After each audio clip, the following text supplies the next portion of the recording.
આજે આ વ્યાજબી ભાવની દુકાનદારોની જે લડત ચલાવી હતી એમાં સરકારે શું સંકેતો આપીને તમારી કઈ કઈ માગણીઓ સ્વીકારવામાં આવી છે? સરકારે 20 માંગણીમાંથી 16 માંગણી પોઝિટિવ કરી દીધી છે. એમાં 5 માંગણી જે છે મહત્વની, જે અમારા પરિવાર સાથે, અમારા બાળકો સાથે સંકળાયેલી છે, એવી 5 માંગણીઓ બાબતે એ પોલિસી મેટર હોવાથી એની ફાઇલ ચાલશે અને એનો નિર્ણય થશે.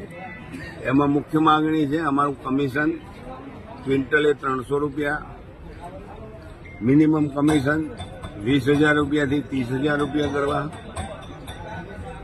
તકેદારી સમિતિના સભ્યો જે 80% હાજર રાખવાની વાત હતી પરિપત્રમાં, એ સુધારીને ફક્ત 2 સભ્યોને હાજર રાખવાના, અને એ કોઈ દુકાનદારની જવાબદારી નહીં હાજર રાખવાની, એ સરકાર હાજર રાખે. એટલે દુકાનદારને જે ભારણ હતું એમાંથી મુક્ત કર્યા છે. 3, જે અગાઉ અમારો 20,000નો પરિપત્ર થયેલો એમાં 7મા નંબરની કલમ હતી કે ભાઈ 97% તમારું વિતરણ થશે અંગૂઠાથી, થંભથી, તો તમે એના લાયક ગણાશો 20,000ના. તો એની અંદર પણ સરકાર પોઝિટિવ થઈ છે ને એની ફાઇલ ચાલશે, કારણ કે એ નીતિ વિષયક બાબત છે.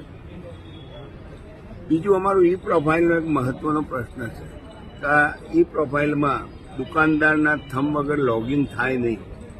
કારણવશાત દુકાનદાર બીમાર પડ્યો, સંજોગોના સામાજિક કામથી બહાર જવાનું થાય તો વિતરણ વ્યવસ્થા ખોરવાઈ જાય.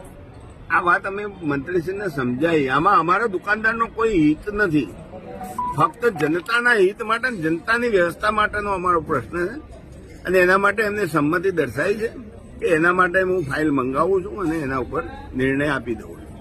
આ રીતે અમારી 16 માંગણીઓ પોઝિટિવ થઈ છે અને અમે સરકારના આભારી છીએ કે એમને અમારી વાત સાથે પોઝિટિવ નિર્ણય કરવાની તત્પરતા દાખવી. સાથે સાથે ગુજરાતના 17,000 વ્યાજબી ભાવના દુકાનદારોની પણ એટલી તાકાતનો ઉપયોગ જ્યારે અમે કર્યો ત્યારે સ્વાભાવિક છે કે અમનો પણ અમારે આભાર માનવો પડે, કારણ કે એ તો અમારા અંગ હતા.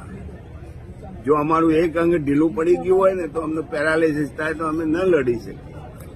પરંતુ એમની જે તાકાતનો પરચો આ વખતે સરકારને બતાવ્યો, સંગઠન શું છે અને વ્યાજબી ભાવનો દુકાન. જે અગાઉ કહેવાતો, જેમ પહેલા કહેવાતો કે ભારત દેશ છે કે સાપોનો દેશ, મદારીઓનો દેશ, એ રીતે અમારા દુકાનદારને એવું કહેવાતું કે આ તો ડરપોક ચોર લોકો. હવે અમે ચોર નથી રહ્યા, હવે અમે સાહુકાર થઈ ગયા.